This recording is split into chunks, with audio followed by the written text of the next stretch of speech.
Bismillahirrahmanirrahim. Assalamualaikum warahmatullahi wabarakatuh. Bismillahirrahmanirrahim. Nawaitu ta'alluma wa ta'lima wa tazakkura wa tazkira wa naf'a wal intifa'a wal ifadah wal istifadah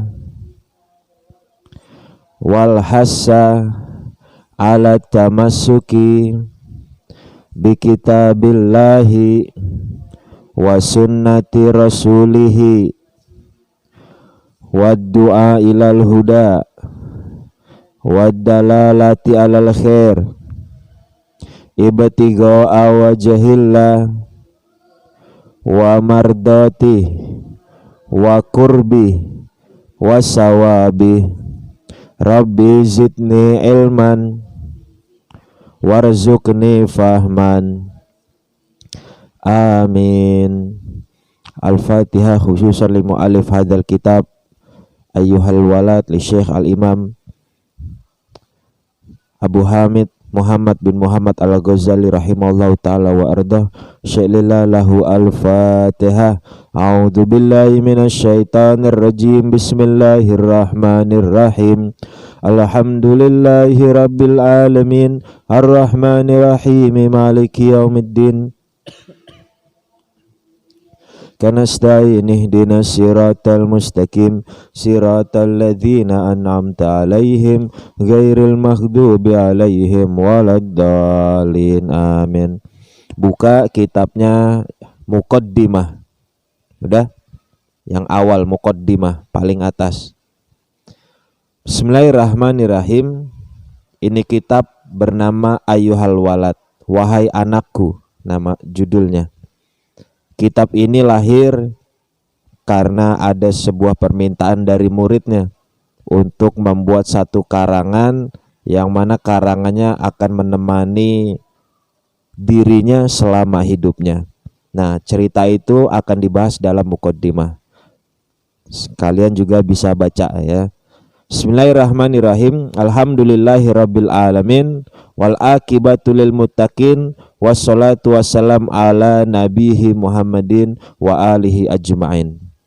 I'lam, ketahui, anna wahidan minat thalabahil mutaqaddimin, bahwasannya ada seseorang murid pelajar terdahulu lazima khidmata Syekh al-Imam Zainuddin Hujatul Islam Abi Hamid Muhammad bin Muhammad al-Ghazali rahimahullah. Dia selalu melayani Syekh Imam Zainuddin Hujatul Islam, yaitu bernama Abu Hamid Muhammad bin Muhammad al-Ghazali atau yang terkenal dengan Imam Ghazali ya. Seorang sufi, pakar tasawuf ya, yang cukup terkenal dan fenomenal di zamannya sampai sekarang. Karangan-karangannya sering ditahqiq dan dikaji-kaji oleh pesantren-pesantren ya. Banyak santri-santri juga yang mempelajari kitab-kitabnya hingga sekarang.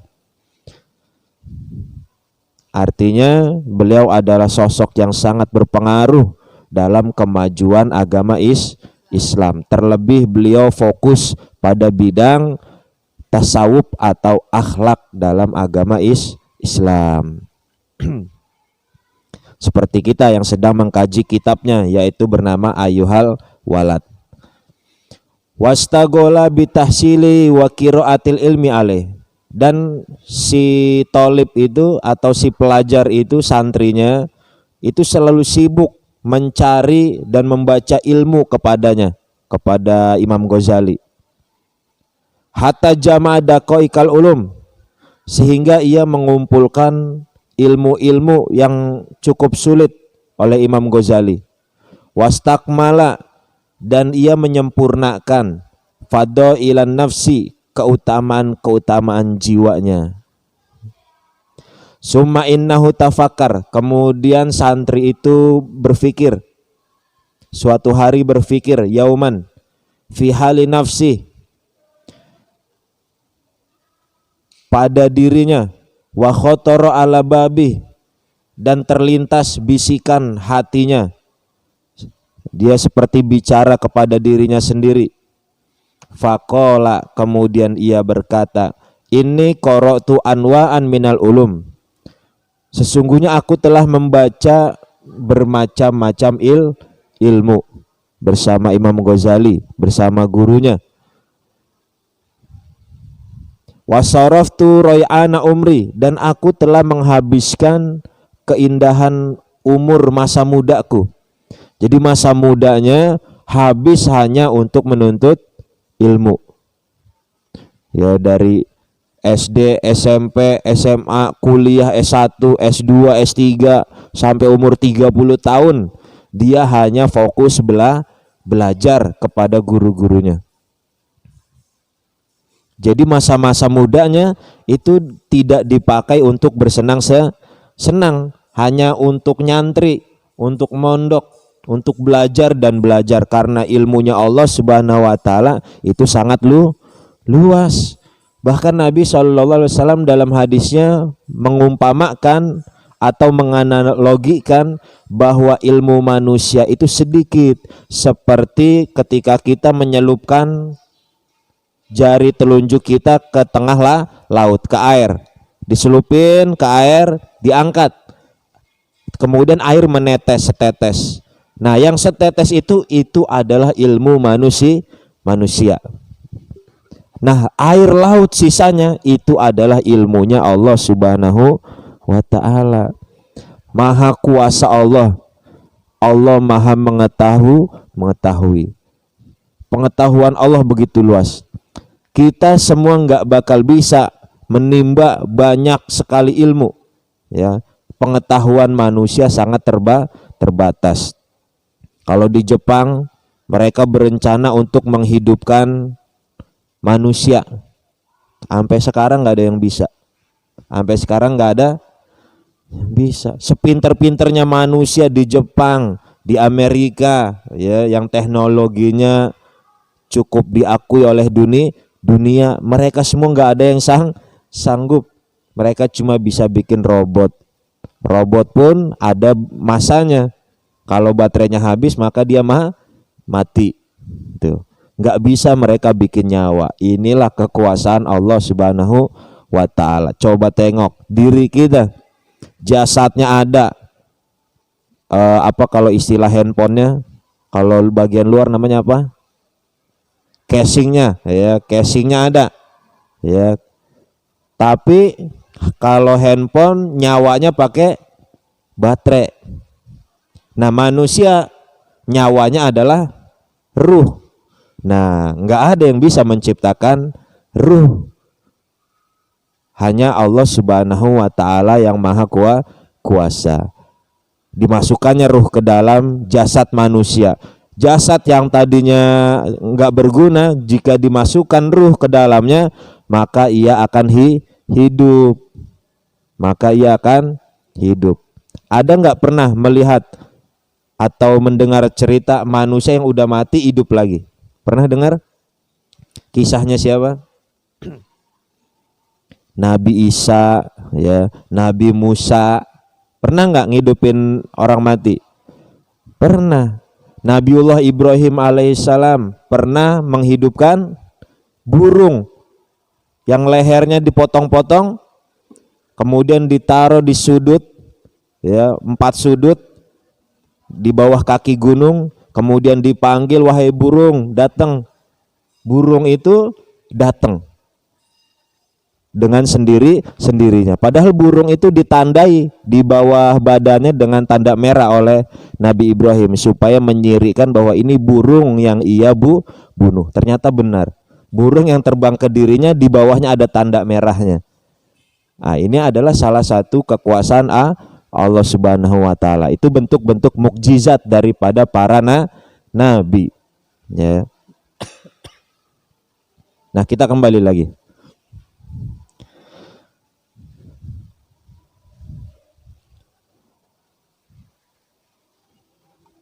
Wasaraftu ray'ana umri ala ta'allumiha wa jam'iha. Aku menghabiskan keindahan umurku untuk belajar dan juga untuk mengumpulkan catatan-catatan belajarku. Coba kalian selama kalian belajar, apakah kalian mengumpulkan catatan kalian? Waktu SD ada catatannya? Masih tersisa di rumah? Masih ingat pelajarannya? Sebagian ingat, sebagian enggak. SMP harus selalu ada catatannya. Disimpan buku catatan pelajarannya supaya dewasa menjadi kenang-kenangan, atau bahkan kalau kalian mau menjadi seorang guru sehingga kalian dengan catatan itu menjadi sebuah karya nanti, ya. Dengan kecerdasan kalian kumpulkan pengetahuan-pengetahuan itu sehingga menjadikan sebuah buku atau kitab.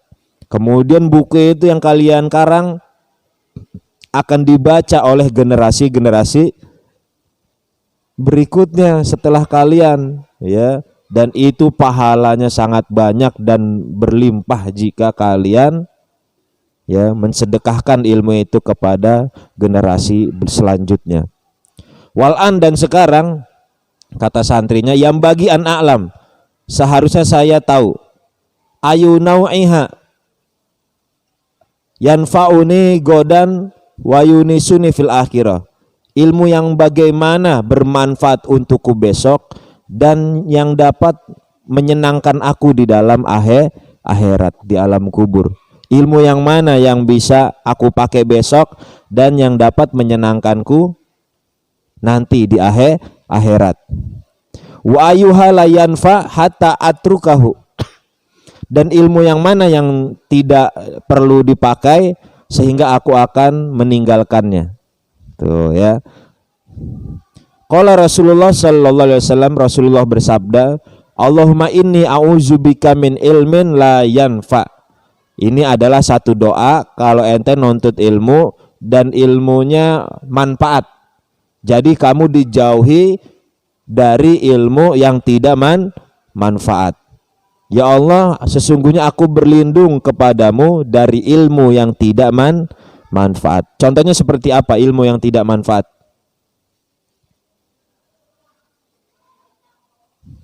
Ya. Banyak, ada nggak ilmu yang tidak manfaat? Ya, mempelajari ilmu sihir, itu ilmu-ilmu nggak manfaat, ya. Ilmu perbintangan, ya, meramal orang, itu ilmu-ilmu yang tidak manfaat. Haram hukumnya dipelajari, ya, karena kamu mencoba meramal nasib seseorang, padahal nasib seseorang itu cuma ada di tangan oleh Allah Subhanahu wa taala. Maka nggak pantas seperti siapa tuh yang lagi viral, Rara, ya, tahu Rara? Iya, dia waktu peristiwa apa tuh namanya, yang di MotoGP Mandalika, ya, bisa ngusir hujan. Wah, luar biasa. Dari situ awal dia terkenal, ya, luar biasa. Andai kata benar dia mampu mengusir hujan, ya, mungkin itu ujian dan fitnah buat dirinya. Mungkin, ya, dia barangkali bersengkongkol, ya kan, dengan makhluk gaib, ya, sehingga makhluk gaib itu mendorong awan. Bisa makhluk gaib itu, andaikan kamu bersengkongkol dengannya. Hanya saja setiap makhluk gaib, jin itu pasti meminta sesuatu atau meminta tumbal darinya, kurang lebih begitu. Kalau kamu bekerja sama dengan jin, makhluk gaib atau makhluk astral, nauzubillah min zalik. Yang baru-baru ini dia memprediksi almarhum anaknya Ridwan Kamil, siapa namanya, Emil, Kang Emil, ya, katanya dia udah mati, di bawah dasar sungai. Betul, memang prediksinya betul. Tapi asal kamu tahu bahwa jin kalau dia mau berpindah tempat itu cepat, sekelebatan mata itu tiba-tiba mereka ada di Swiss. Tuh, jin, kamu suruh aja, coba cari, langsung dia nongol di sono. Nah, itulah kehebatan jin yang luar biasa ya. Memang mereka diizinkan, jin-jin itu, setan itu diizinkan ya terbang dengan sangat cepat atau menghilang dengan sangat cepat. Ya. Itu adalah ujian bagi manusia yang nggak sabaran. Ya, manusia kan maunya cepet aja, betul gak? Apa-apa serba pengen cepet, jadi ada di depannya, bim salabim, ala kadabra, nongol langsung di depannya. Puaslah nafsunya, hasratnya, karena terwujudnya keinginan. Nggak bisa begitu. Ya, kalau kamu pengen terwujud sesuatu itu, maka doa dan ikhtiar itu yang diajarin dalam syariat. Ya, kamu pengen sukses, pengen jadi orang kaya di depan mata kamu, maka prosesnya panjang. Belajar dulu, ikhtiar dulu, belajar, udah belajar, kerja keras, kemudian diiringi dengan doa, maka terwujudlah segala keinginan, betul. Yang penting kerja keras, doa, ibadah tuh diiringi. Kalau kamu pengen kaya ya kerja dan jangan lupa ibadah untuk keselamatan kamu di akhirat. Kemarin ada orang diajak sholat, enggak, saya enggak sholat enggak kaya kata dia. Sholat enggak kaya. Ada enggak orang ngomong begitu? Ada. Ya, saya pernah lihat orangnya, pernah saya ajak sholat, jawabnya begitu, lagi jelek banget. Sholat itu bukan pengen kaya, bukan. Sholat bukan buat kekayaan. Sungguh bodoh dia kalau menganggap sholat itu untuk kekayaan. Sholat itu untuk keselamatan kamu di akhirat. Ya, kalau ente pengen kaya, kerja, ya, udah pengangguran, kagak punya duit, sholat kagak, dunianya sengsara, apalagi akhirat. Nauzubillah min zalik. Oleh karenanya pelajaran nih orang ini buat kalian, jangan sampai menjadi orang yang seperti ini, yang kita gambarkan tadi, udah nganggur, nggak punya duit, jelek, ya kan? Kagak pernah ibadah, parah gak? Banget ini mah parah ya. Ibarat ya orang mati tapi hidup. Orang mati tapi hidup, kayak apa? Zombie ya. Mati tapi hidup, nggak berguna. Ya, nggak berguna dia. Nauzubillah min dzalik. Rawahu Muslim wa ghairuh. Makanya selalu doa itu tadi ya. Doa dari Nabi, Allahumma inni auzubika min ilmin la yanfa. Ada terusannya ya doa itu, wa qalbin la yakhsha, ya, dan seterusnya. Kemudian fastamarot slahu hadil fikroh, maka kemudian terus menerus pemikiran ini, ya, terus berpikir dia santrinya, hatta kataba ila hadrati syekh, sehingga dia santri itu menulis surat kepada gurunya Hujatul Islam yaitu Muhammad Al-Ghazali rahimallahu taala, istiftaan, minta fatwa, minta nasihat kepada Imam Ghazali. Apa permintaannya? Wasa'ala anhu masaila wal tamasa minhu nasihatan wa du'a.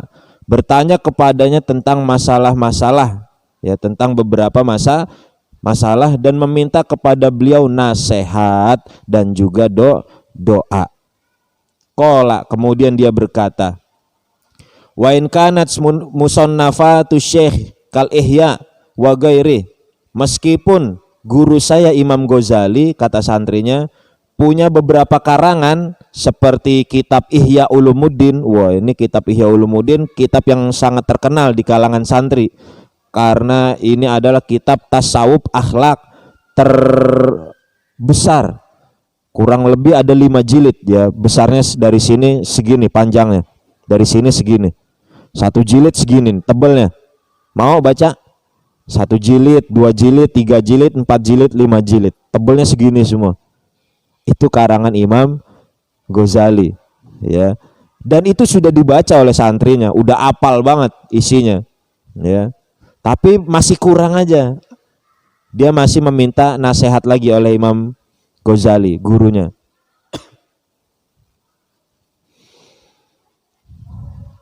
Yastamilu ala jawabi masaili, yang mencakup untuk jawaban-jawaban permasalahanku. Lakinna maksudi, akan tetapi maksudku atau tujuanku, anyak tuba syekh, hendaknya syekh atau guruku menulis hajati, hajatku, fi waraqatin, pada beberapa lembar kertas, takunu ma'i muddata hayati, yang akan selalu ada bersamaku selama aku hidup. Ya, kalau surat ini dijawab, maka aku akan simpan kitab ini selama aku hidup, kata santrinya. Ya, tapi sampai sekarang belum diketahui siapa nama santrinya. Sampai sekarang belum diketahui siapa nama santrinya Imam Ghazali yang minta fatwa ini. Ya. Kalau ada yang tahu boleh nanti komen ya di YouTube. Wa malu bima fiha muddata umri. Kemudian akan aku amalkan kitab itu, catatan yang akan dibalas oleh Imam Ghazali, muddata umri, selama hidupku insyaallah ta'ala. Fakataba Syekh hadir risalah ilaihi fi jawabi, maka Syekh Abu Hamid Muhammad Al-Ghazali akhirnya menulis, menjawab surat ini, permintaan muridnya kepadanya, fi jawabih, untuk menjawab segala pertanyaan santrinya. Maka jadilah satu kitab namanya Ayyuhal Walad yang akan kita pelajari. Nah, ini adalah muqaddimah, permulaan daripada pelajaran kita kitab Ayyuhal Walad. Mudah-mudahan isinya dapat memberikan dampak positif, manfaat buat kita dalam kehidupan sehari-hari. Wallahu alam bisawab. Allahumma salli wa sallim ala sayyidina